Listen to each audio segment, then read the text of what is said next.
नमस्कार विद्यार्थी मित्र मैत्रिणींनो, स्वागत आहे तुम्हा सगळ्यांचं सपना होमस्कूलिंग या यूट्यूब चॅनलमध्ये. आणि मी आहे सपना टीचर, मी पुणे जिल्ह्यातनं आहे. आज आपण इयत्ता 9वीचा विज्ञान या विषयातील 18वा धडा आकाश निरीक्षण दुर्बीण या धड्याचा स्वाध्याय इथे सोडणार आहोत. सगळ्यात पहिला प्रश्न आहे, रिकाम्या जागी योग्य शब्द लिहा. दृश्य प्रकाशाची तरंगलांबी सुमारे 400 नॅनोमीटर ते 800 नॅनोमीटर मध्ये असते. GMRTचे कार्य रेडिओ लहरींवर अवलंबून असते. क्ष किरणाच्या एका दुर्बिणीला सुब्रमण्यम चंद्रशेखर या शास्त्रज्ञांचे नाव दिलेले आहे. अवकाश निरीक्षणासाठी दुर्बिणीचा वापर सर्वप्रथम गॅलिलिओ या शास्त्रज्ञाने केला. भारतातील दृश्य प्रकाशाची सर्वात मोठी दुर्बीण नैनिताल येथे स्थित आहे. जोड्या लावायच्या, डायरेक्ट उत्तर दिलेली आहेत. क्ष किरण चंद्रा दृश्य प्रकाश दुर्बीण हबल, भारतीय रेडिओ दुर्बीण GMRT आणि कृत्रिम उपग्रह प्रक्षेपण इस्रो. भूपृष्ठावर ठेवलेल्या दृश्य प्रकाश दुर्बिणी वापरण्यात येणाऱ्या अडचणी कोणत्या आणि या अडचणी कशा दूर करता येतात? तर यापैकी भूपृष्ठावर ठेवलेल्या दृश्य प्रकाश दुर्बिणी वापरण्यात येणाऱ्या अडचणी, पहिली अडचण आहे की अवकाशातून दृश्य प्रकाश वातावरणात प्रवास करून पृथ्वीतलावर पोहोचतो आणि या प्रवासादरम्यान या प्रकाशाचे वातावरणात शोषण होते व आपल्यापर्यंत पोहोचणाऱ्या प्रकाशाची तीव्रता कमी होते. दुसरी अडचण आहे, वातावरणातील तापमान यांच्यातील बदलामुळे वातावरणात खळबळ होत असते व त्यातून येणारे दृश्य प्रकाश किरण स्थिर राहत नाही. तिसरी अडचण आहे, दिवसा सूर्यप्रकाश असल्याने आकाश निरीक्षण शक्य होत नाही. आणि चौथी अडचण आहे, ढगाळलेल्या वातावरणात रात्रीच्या वेळी शहरातील दिव्यांचा प्रकाश या गोष्टी सुद्धा आकाश निरीक्षणात अडथळा आणतात. आणि या अडचणी कमी करण्यासाठी दृश्य प्रकाशाच्या दुर्बिणी पहाडांवर निर्जन जागी स्थापन करतात. परंतु या सर्व अडचणी पूर्णपणे टाळायच्या असतील तशी दृश्य प्रकाश दुर्बीण अवकाशातच बसवायला हवी. अवकाशात या साऱ्या अडचणी नसल्याने प्रकाश करण्याच्या स्रोतांची मिळणारी प्रतिमा अतिशय सुस्पष्ट आणि स्थिर असेल. चौथा प्रश्न आहे, अंतर्वक्र आरसा, सपाट आरसा, बहिर्वक्र आरसा व भिंग या साहित्यांचा वापर करून कोणत्या पद्धतीच्या दुर्बिणी बनवणे शक्य आहे, त्यांची रेखाकृती काढा. याचं उत्तर आहे, या साहित्याचा वापर करून परावर्तक पद्धतीच्या दुर्बिणी तयार करता येतील. परावर्तन दुर्बिणीतही पुढील रेखाकृती स्पष्ट केल्याप्रमाणे न्यूटन पद्धतीची व कॅसेग्रेन पद्धतीची दुर्बीण बनवता येईल.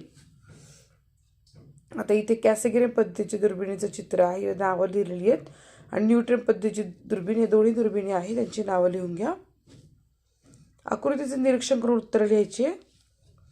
चित्रात दाखवलेली दुर्बीण कोणत्या पद्धतीची आहे? तर चित्रात दाखवलेली दुर्बीण ही न्यूटन पद्धतीची परावर्तक दुर्बीण आहे. दुर्बिणीच्या मुख्य भागाला नावं द्या. याचं उत्तर दिलेलं आहे, इथे मुख्य भागांची नावे बघा. दुर्बीण कोणत्या प्रकारच्या आरशावर आधारित आहे? तर दुर्बीण ही अंतर्वक्र आरशावर आधारित आहे. या प्रकारच्या आरशावर आधारित दुसऱ्या पद्धतीच्या दुर्बिणीचे नाव काय आहे? तर अंतर्वक्र आरशावर आधारित दुसरी दुर्बीण म्हणजे कॅसेग्रेन पद्धतीची दुर्बीण होय. वरील दुर्बिणीचे कार्य कसे चालते? वरील दुर्बिणीत अंतर्वक्र आरसा, सपाट आरसा व बहिर्गोलीय नेत्रिका हे 3 मुख्य भाग आहेत. ही न्यूटन पद्धतीची परावर्तक दुर्बीण आहे. अंतर्वक्र आरसा आणि सपाट आरसा यांच्यामधील अंतरामुळे नाभीय अंतर कमी जास्त करता येते. दूरवरून किंवा दूरवरच्या पदार्थापासून येणारे किरण समांतर असतात. ही समांतर किरण अंतर्वक्र आरशावर पडतात व ते किरण पदार्थाची वास्तव लहान उलटी प्रतिमा आपल्या समोरील सपाट आरशावर परावर्तित करतात. सपाट आरशावर पडलेली लहान उलट प्रतिमा परपरावर्तित होते. आता ही प्रतिमा नेत्रिकेसाठी पदार्थ म्हणून काम करते व नेत्रिका आता साध्या सूक्ष्मदर्शकाचे काम करते व सपाट आरशावरून परावर्तित झालेल्या वास्तव परंतु लहान व उलट प्रतिमेला पुन्हा सुलट परंतु विशाल आभासी प्रतिमा म्हणून नेत्रिकेच्या जवळून निरीक्षण पाहू शकतो. खालील प्रश्नांची उत्तर लिहा. गॅलिलिओच्या दुर्बिणीची रचना स्पष्ट करा. गॅलिलिओची दुर्बीण ही एक वक्रीभवन दुर्बीण असून त्या 2 बहिर्वक्र भिंगांचा वापर केला जातो. या 2 भिंगांपैकी एक भिंग पदार्थिक भिंग तर दुसरे भिंग नेत्रिकांचे काम करते. या दोन्ही भिंगांना धातूच्या नळीमध्ये बसवून दुर्बीण तयार केली जाते. गरजेनुसार या 2 भिंगातील अंतर कमी जास्त करण्याची सोय या नळीत म्हणजेच दुर्बिणीत केलेली असते. प्रकाश स्रोत, पदार्थिक भिंग व नेत्रिका. रेडिओ दुर्बिणीची रचना स्पष्ट करा. अवकाशातील तारे, ग्रह, दीर्घिका अशा खगोलीय वस्तूंपासून दृश्य प्रकाशांशिवाय इतर प्रकाश लहरी देखील निघतात. या लहरी ग्रहण करून त्यापासून प्रतिमा मिळवण्यासाठी विशिष्ट दुर्बिणीचा वापर होतो. त्यांना रेडिओ दुर्बिणी म्हणतात. रेडिओ दुर्बीण हे विशिष्ट अशा घमेल्याच्या आकाराच्या एका डिश किंवा अनेक डिशच्या संचयापासून बनवली जाते.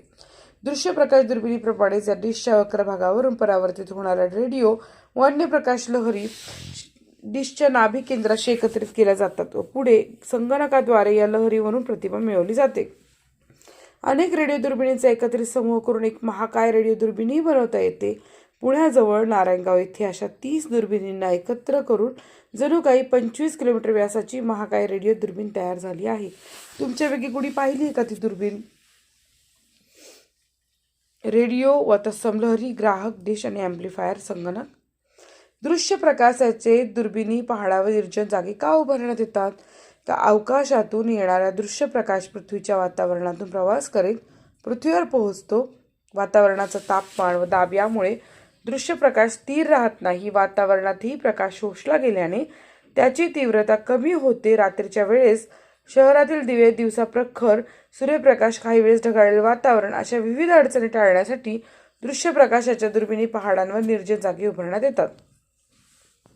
क्ष किरणांची दुर्बीण पृथ्वीवर कार्यरत का होऊ शकत नाही? तर अवकाशातील खगोलांपासून विविध स्वरूपातील प्रकाश किरणे पृथ्वीकडे येत असतात.